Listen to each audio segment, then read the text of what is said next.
So, Nazis. How do we feel? What do we think? Pro, con? Pro, boo? Oh, a lot of people don't like the Nazis. A lot of anti-Nazis. A lot of people are like, well, let's hear them out. I got a scoop for you. Nazis, bad.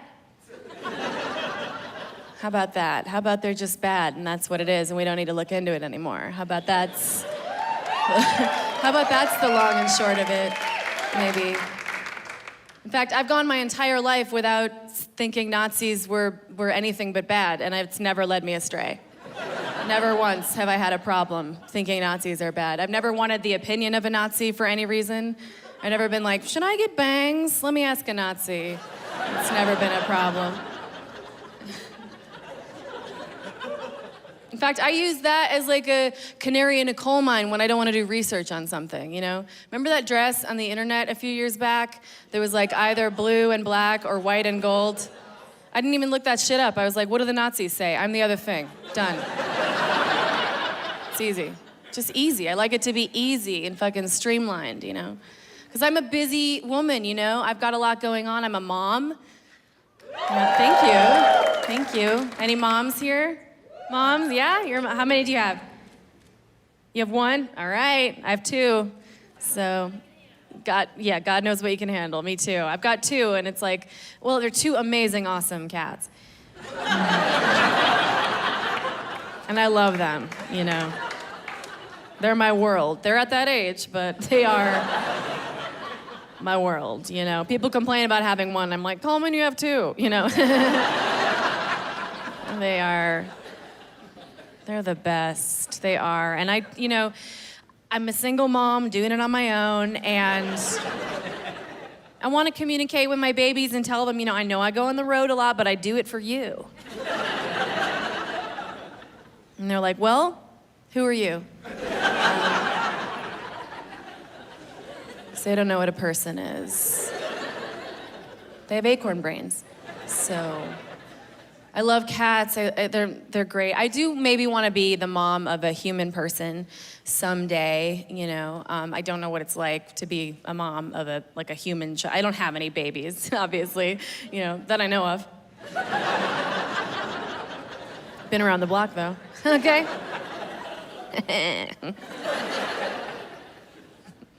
No, but I know that it's hard to be a mom. I know that. They say it. Being a mom is the hardest job in the world. Easiest one to get, but it's not a long resume. But I say it's very hard. I want to adopt, I think. I've always wanted to adopt. Yeah, adoption's great.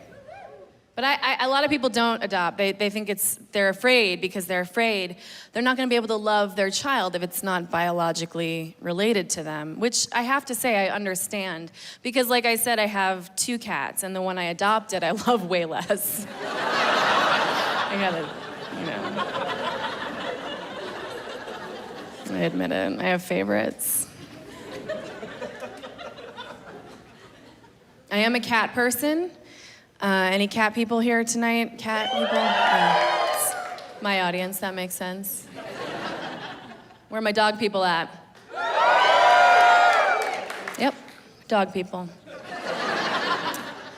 Always got something to prove. You know your dogs can't hear you cheering for them right now, right? Their hearing isn't that good.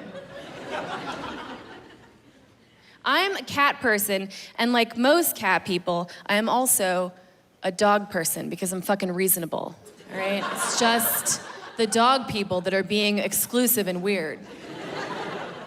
Like, just dogs, no cats, thanks. Calm down. Just like animals. Don't be a monster. There's a lot of anti-cat propaganda out there, I'll say it. I don't like it. I don't know if you've heard this. This is apparently a study that's supposed to prove that cats are creepy and dogs are awesome, but I don't think it proves anything. Maybe you've heard this before, but if you die in your home and you're a dog owner, your dog will wait like 5 to 7 days before it begins to eat your body. And it will start with the arms and legs first. Aw. And the cat will wait one day, starts with the face. Now, it doesn't prove anything. Yeah. It just proves that it's a different type of animal for a different type of pet owner, right? Like maybe you're the type of person who wants a pet that's gonna be, emotionally conflicted about eating your dead body. All right, knock yourself out, get a pooch. It's fine. That's just not me. I want to surround myself with what I like to think of as miniature tigers who are just sort of waiting.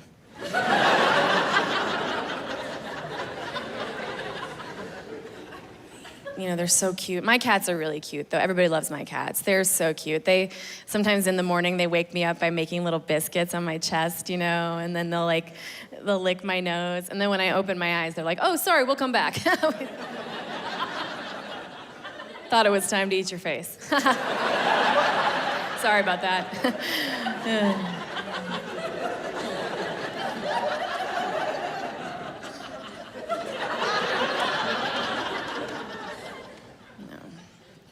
I'm not worried, I can take them. I work out, I have a personal trainer.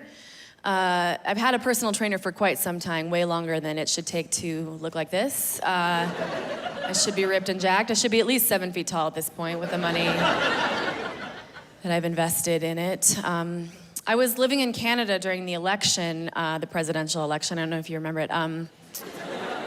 And I was training with a personal trainer there who was a Canadian Trump supporter. Yeah, so it was really weird. We'd get in all these arguments, and his argument would always be like, Trump's great, he's a maverick, he's gonna shake it up, he's gonna be good for America. And my argument was always, you're Canadian. So. And then that Access Hollywood tape came out, and I was like, this is ridiculous. You can't tell me that this guy's professional and capable of being the president. He's a lunatic, and he's a misogynist. And my trainer was like, nah, this is locker room talk. This is locker room talk. And I was like, cool, but you work in a locker room. That's your literal office. You spend 90% of your life in a locker room, so that's you. You're a creep. You're a creepy guy. I think it's weird, too, that people wanted Trump to be the president because he's a maverick. They were like, yeah, they want somebody from the outside who's gonna come in and fucking shake shit up, like, boom, who are you? I don't know, fuck you, Like somebody who's like, fucking, I don't know what I'm doing, whatever. Like, that's what people wanted. And nobody wanted Hillary to be the president because she was a bureaucrat and a Washington insider. Nobody wants a Washington insider. And I'm like, do you know where the White House is? It's like right inside Washington. People did not want that. They wanted a maverick, That's weird because no other job works that way. If your sink breaks, you're not like, just don't call a plumber. No, I don't want one of these plumbing insiders coming in and fucking knowing what all the pipes do. No, thank you. I'm gonna call this rich guy.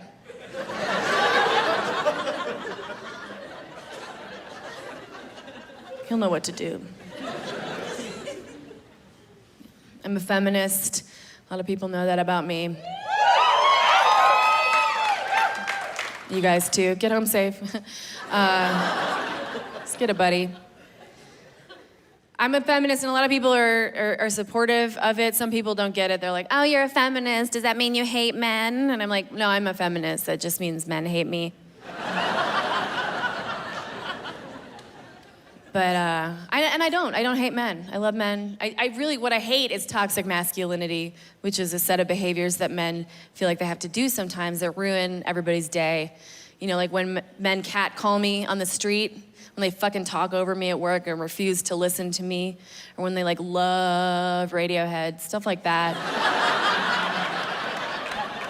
Some people get mad at me for being a feminist, an outspoken feminist on the internet, and they send me hate mail. I got a death threat or two or 8. I've gotten a lot of death threats, but I got a death threat one time from this gentleman, and it said, "Hey, bitch." This is an email I got. "Hey, bitch. I can't wait to watch you get strangled at your next show." And then he wrote the address of the show. Yeah. You've been there. Yeah. I was conflicted, right? Because like on the one hand, as a woman, I was afraid for my life. But, you know, as a comedian, I'm thinking butts in seats. You know, he's got the address.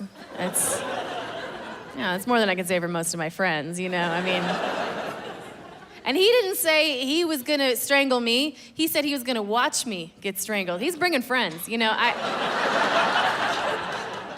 gotta fill these rooms, you know. I mean, hopefully he'll let me do my set. That's what it is. I stopped drinking in 2016. It's 2 years where, I'm gonna say wrong year.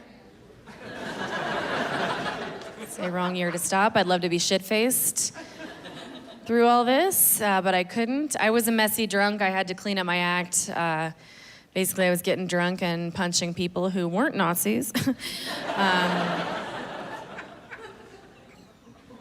It's hard to figure it out that I was an alcoholic. I had a good friend of mine, she was sober, and she was giving me the old, "Are you an alcoholic?" quiz, you know? And she was like, "Well, Alice, how do you feel about alcohol?" And I was like, "Oh, you know, it's just like my best friend. It's the only thing I trust." And she's like, "Okay, well, do you drink every day?" And I was like, "Oh, yeah, but like only because I need to." You know, get through life. She's like, "Well, that's a red flag." And I'm like, no, it's fine. And she's like, "Listen, it just sounds to me like you are using alcohol as a crutch." And that hit home, but I was still wanting to fight it, you know? I was like, okay. But you know how when somebody breaks their leg, nobody goes up to them like, "Hey, you're better than that." Boom. You know? And we do let them have that crutch that they need. No, I like being sober. A lot of my friends are really cool about it. I thought, you know, I was gonna have to be the designated driver, which I was not pumped about. But my friends know me really well, and they know that I'm such a bad driver that they would never do that to me. You know, they're like, we'll go out on a Saturday night, everybody gets super hammered, and then they'll be like, "Okay, Alice, it's time to go home, girl. Give me the keys. Come on, give me the keys." I just do because I want us to be safe. I'm just not very good at driving. I did get in a few accidents my first year driving. I learned when I was 30, and so I got in a normal amount for your first year, which is like 8 or so, you know. I'm not mowing down pedestrians here, but I'm just saying little scratchy, you know, like bumpies. I call them bumpies. I actually got in a fender bender a couple months ago. I was on the highway in LA, and we were going like 2 miles an hour, you know, and I hit this guy in front of me, just a scratch, you know, but he was such an asshole about it. You know when somebody's just extra, like you don't need to be such a jerk. Like here's what happened. So I tapped his bumper, he stops his car immediately, and he gets out. Do you know what I mean? I was like, ugh. Yeah. And then it's like, okay, cool. I have to pull my car back, go around you, and yell out the window, "They're called bumpers, bitch, bye!" You know, it's like, ugh. Like, I was almost late to my thing, you know? Like, come on. I'm really good at being bad at driving. I just own it at this point, you know? I actually found a way to get into an accident when my car is parked. It's pretty cool. And if you ever want to try that, all you have to do is go park in the Whole Foods parking lot in Santa Monica and Fairfax in LA. I don't know what your Whole Foods parking lots are like in this neck of the woods. Probably just a Shangri-La of empty spots and white people with dreadlocks or whatever, you know. But in LA, this one parking lot, it's like a thunderdome of hate. It's full of moms that are just like mad from being paleo, you know? And I went there one day and I found a spot right next to one of these flat cars that looks like a Batmobile, like one of those cars that like you can't tell which side's the front, you know? I don't know a ton about automotive stuff, obviously, but if you have to be two-dimensional to get in your car, it's like, ooh, wow, you know? It's fancy. And I pulled in next to it and I assume his side mirror. I couldn't really tell what it was, a protrusion of some kind on his car with my door, and I was like, uh-oh, and I checked and I made sure and it was okay, all the Swarovski crystals were still on and everything. So I start, you know, walking into the store, and on instinct, I turned around and I noticed that the driver, is in his car on his laptop, you know, because he's Batman. And he's probably looking for crimes to solve, you know. Petty crimes, by the way. Have you noticed that? Batman only goes after, like, the mentally ill. And, like, petty thieves and shit. It's like Bane or the Joker, and he's like, I'm gonna clean up the scum of Gotham. And you're like, that's a heroin addict. He needs help. Like, maybe if you could invest in the mental health services with Wayne Enterprises, we could actually make some moves in this town and clean it up. Instead of just, like, ripping people a new asshole for stealing office supplies. Seems like you have some issues to deal with. But anyway, he's in his car, and I, like, peered at him, and he was waving at me, so I thought it was fine. So I just continue to walk in the store, and then he hops out of his car, and he's like, where the fuck are you going? I was like, whoa, calm down, sir. And he was like, don't tell me to calm down. Don't fucking tell me to calm down. You know how much I pay for this car every month? You wanna know how much I pay? $5,000 a month. And I was even more confused, because I was like, that sounds a lot like a not me problem, you know? It's like, oh my God, maybe he didn't even know about the side mirror, and he's just waiting for people to walk by, like, hey, I'm in over my head. Help me out. Help me consolidate. I didn't know what to do, because this guy's, like, getting in my face, you know? I mean, like, at this point, if we call the cops, what are they gonna do? They're gonna come up, there's no damage. They're gonna be like, I don't know, ma'am, procedure here is for you to punch him in the nuts? I don't know what to do with this situation. But, like, he was cornering me, he was getting up in my face, and like I said, he could fit in that car, I could take him, but I didn't want to. You know, I don't punch people anymore, I'm a sober person, I'm supposed to be an example. Even though at this point, a circle of moms had formed, and they were like, hit him, you know? Because they needed it. They could taste the blood, you know? So that's all they eat. Anyway. I couldn't do it. I had to walk away, you know? I had to get out of that situation, because I don't do that anymore, you know? The last time I got in a real, like, knockdown, drag-out fist fight was 2008. And I was wearing the bottom half of a Cookie Monster costume. As you do, you know? In fairness to me, it was Halloween. It was Brooklyn, 2008, and I had made my own costume. I was very proud of it. It was blue fur. There was a bottom half and a top half, ping pong balls for the eyes, you know. I was so proud of it. It wasn't like a sexy Cookie Monster costume. Well, it depends on what you're into, but... I don't normally do the slutty Halloween costume thing, because I figure, hey, 364 days out of the year, I'm slutting it up. This is costume night. So I don't normally do that. Also, I do feel that the slutty Halloween costume is rarely is it creative, you know? It's never like a sexy, hot ATM machine or something.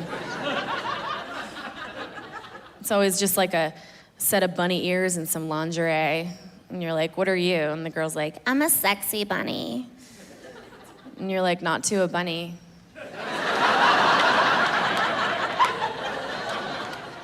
So I was having a great time. My costume was raging all night long. And then 4 a.m. rolled around. We decided to go home, and There was no cars, no cabs came to Brooklyn in 2008. There was no Uber or anything like that, so we just had to wait for the bus. And during that wait, I did have to pee, so I was like, I know what to do. Just went over to the curb and popped a squat, took off the top half a cookie, no problem. And I'm squatting, and I'm peeing, and have a great time, you know. Pee is for pee-pee. It's good enough for pee. It's for pee-pee. It's minding my business, you know. And then a car pulled up to the intersection, totally empty streets, a car pulls up. Like, I remember it like it was yesterday. It was a vintage station wagon, just pristine condition, full of, I'm gonna say, Urban Outfitters models who were dressed up like so sexily. They had like skin-tight leather costumes and glitter makeup. They were like a glam rock band or something, you know, like the Runaways or whatever. Plus, it was freezing and they were in a car, so I was already angry. And I looked in the window at them and I could see that they were pointing at me and laughing at me. And I was like, okay, I know what to do. So I just hiked up, bottom half a cookie, go out into the intersection, and I knocked on the driver's side window. And she rolls it down, and I was like, hey, were you guys just laughing at me? And she was like, yeah. And I was like, oh, cool, just because, and then I punched her in the face.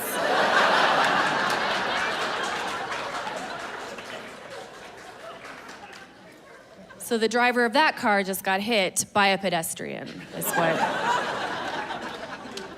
has happened. They drove off. I turned around to my boyfriend. I was like, I'm the king of New York. He was like, no, you're not. You're a bad person. I was like, I had to do something. They was laughing at me. And he was like, yeah, you were peeing in the gutter wearing the bottom half of Cookie Monster. Everybody was laughing at you. You're a disgrace. I was like, I'm not a disgrace, you're a disgrace. Felt great about myself. And then I felt another sensation, a smack on the back of my head, because the Runaways had parked and come back for me. And my boyfriend was not gonna help. The bus had not arrived. So then I was just in an all-out street brawl with all 4 members of the Runaways wearing blue fur from here down. I look like a Jim Henson centaur. Just like duking it out. I woke up the next morning more ashamed than I've ever been in my entire life. Not just because, you know, I had just like been an idiot and had bruises all over my face and blue fur where it shouldn't be. I think the reason I was so ashamed was because I had disgraced the costume. I mean, we all know it. Cookie Monster is an inspiration. You know, he does not have an easy life, that monster. I mean, he lives for one thing and one thing only, right? He lives for the cookie. All he thinks about all day long are cookies. All he wants to do is hang out with kids, draw pictures of cookies, sing about cookies. He fucking named himself after a cookie. And yet, every single time he goes to take a bite out of a delicious cookie, he puts it up to his mouth, and then he just goes fucking nuts and it crumbles to pieces and falls out.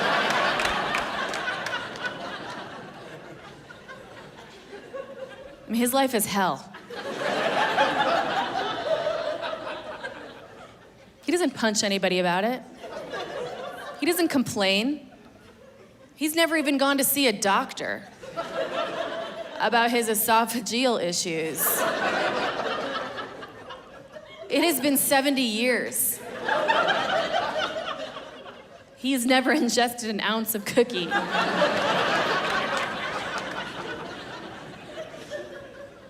I mean, at a certain point, he's choosing to be a victim. But that's the face of addiction, you know? And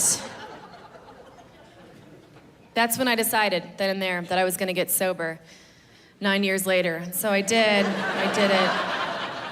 I went for it. My absolute favorite thing about being sober, though, is that I don't have to think about pot. because I used to use pot for anxiety. Like I would, I'd get really high, and then that would really take my anxiety to new levels. Like I'd get really high, and then I'd figure out the secrets of the universe, and it's not good news,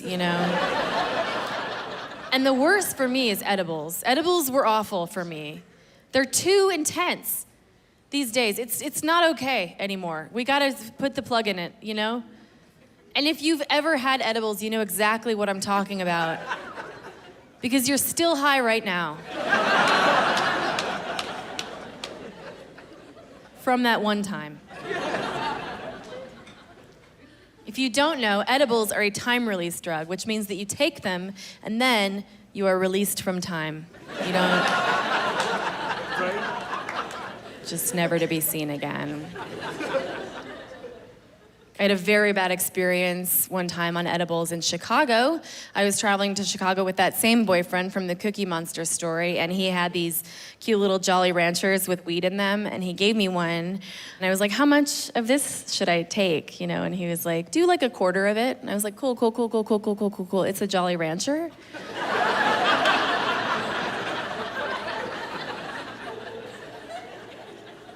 I did not come to Chicago with a diamond cutter today, so...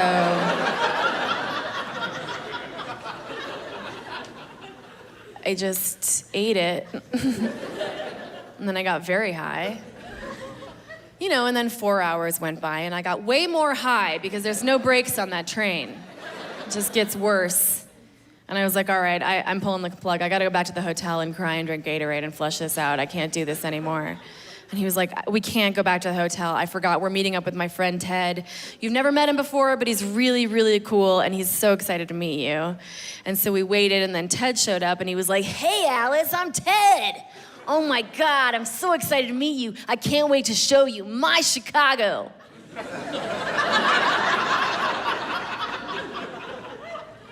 And I was like, oh, hey, babe, you forgot to mention that your friend is a demon.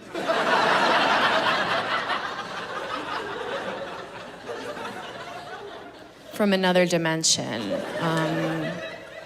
We've got to get out of here.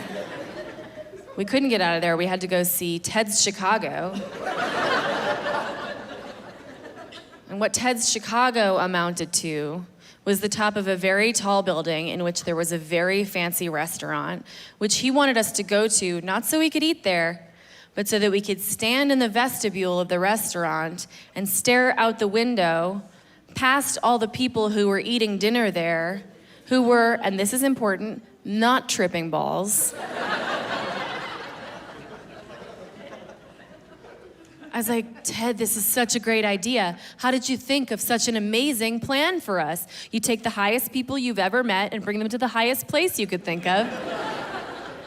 So that they could just stand in a weird clump, kind of trying to not look like they're even existing, while staring out this window past all these normal folk from Chicago who were just having their fancy, fancy dinners, and they're eating their foie gras and their caviar and their weird, dessert towers things that they're putting on in their gullets, their big Chicago fat cat gullets that they're just spending all this money that they've obviously reaped off the backs of the Chicagoan workers below that I can almost see out there in the Babylon, suffering under this thick layer of pollution that they can't get enough money to put in their pockets to give their kids the small dish pizza that they want. It's just the thin crust is all they can afford because these fat cats up here, they won't stop. They won't stop getting the money and spilling it, the grease on their wide ties. And I'm screaming all this aloud in the restaurant.